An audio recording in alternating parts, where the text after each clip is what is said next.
વાવ થરાદના મુખ્ય મથક થરાદ ખાતે ગૌ માતાને રાષ્ટ્રમાતાનો દરજ્જો આપવાની પ્રબળ માંગ સાથે ગૌ ભક્તો અને સંતો દ્વારા એક ભવ્ય રેલીનું આયોજન કરવામાં આવ્યું હતું.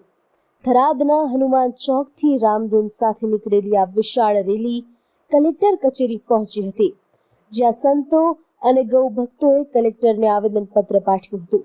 આ રેલી દરમિયાન ગૌ ભક્તો દ્વારા ગૌ માતાને રાષ્ટ્રમાતા જાહેર કરવા, સમગ્ર દેશમાં ગૌ હત્યા પર સંપૂર્ણ પ્રતિબંધ લગાવવા તેમજ કેન્દ્ર સ્તરે અલગ ગૌ સેવા મંત્રાલયની સ્થાપના કરવાની માંગણી કરવામાં આવી હતી.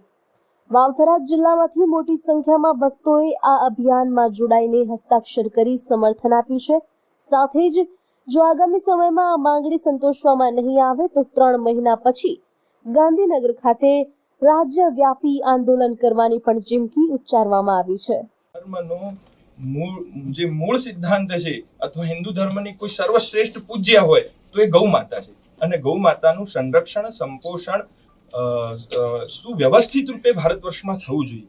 અને એના માટે થઈ અને ભારત વર્ષના અગ્રણી સંતો અને જે સમજો કે કોઈ પક્ષ પાર્ટી કોઈ જ એમના લાગ લપેટ કોઈ જ નથી અને કોઈ સત્તાથી વિરોધ નથી. રાજા પાસે પ્રજાની, સંતોની, સનાતન સંસ્કૃતિની, ઋષિ સત્તાની એક માંગ છે કે ગૌ માતાને રાષ્ટ્રમાતા ઘોષિત કરવામાં આવે અને ગાયને કષ્ટ ન થાય. એ માટે થઈ અને 27 એપ્રિલે પૂરા ભારત વર્ષમાં ગુજરાતમાં 7 મહિના દિવસે તાલુકા સ્તરે મામલતદાર કચેરીએ મામલતદાર સાહેબને આપણે નિવેદન કર્યું હતું અને એ વખતે કરીબ હજારોની સંખ્યામાં દરેક તાલુકામાં ગૌ ભક્તોએ સિગ્નેચર કરી અને અર્પિત કર્યા હતા.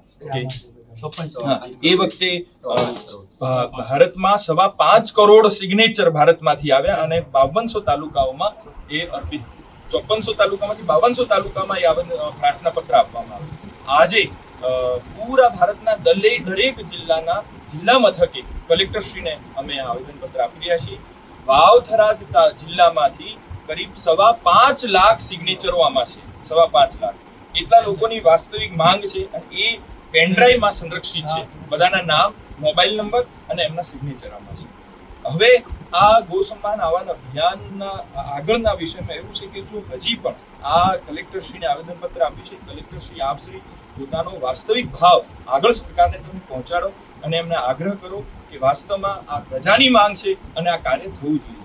જો હજી પણ આ કાર્ય નહીં થાય તો 3 મહિના પછી શાંતિપૂર્વક, અમારો કોઈનો કોઈ વિરોધ નથી, 3 મહિના પછી 27 ઓક્ટોબરના રોજ બધા જ લોકો હજારોની સંખ્યામાં, આજે અહીંયા વાવ થરાદમાં કરીબ 5000 થી અધિક ગૌ ભક્તો નીચે ઉભા છે. 5000 થી અધિક ગૌ ભક્તો છે અને એવા દરેક જિલ્લામાંથી હજારો ગૌ ભક્તો ગાંધીનગર પહોંચશે. જો આજે પણ આના પછી જો ત્વરિત કાર્યવાહી નહીં થાય તો એ દરેક રાજ્યોમાં કેપિટલ બધા પહોંચશે અને પુનઃ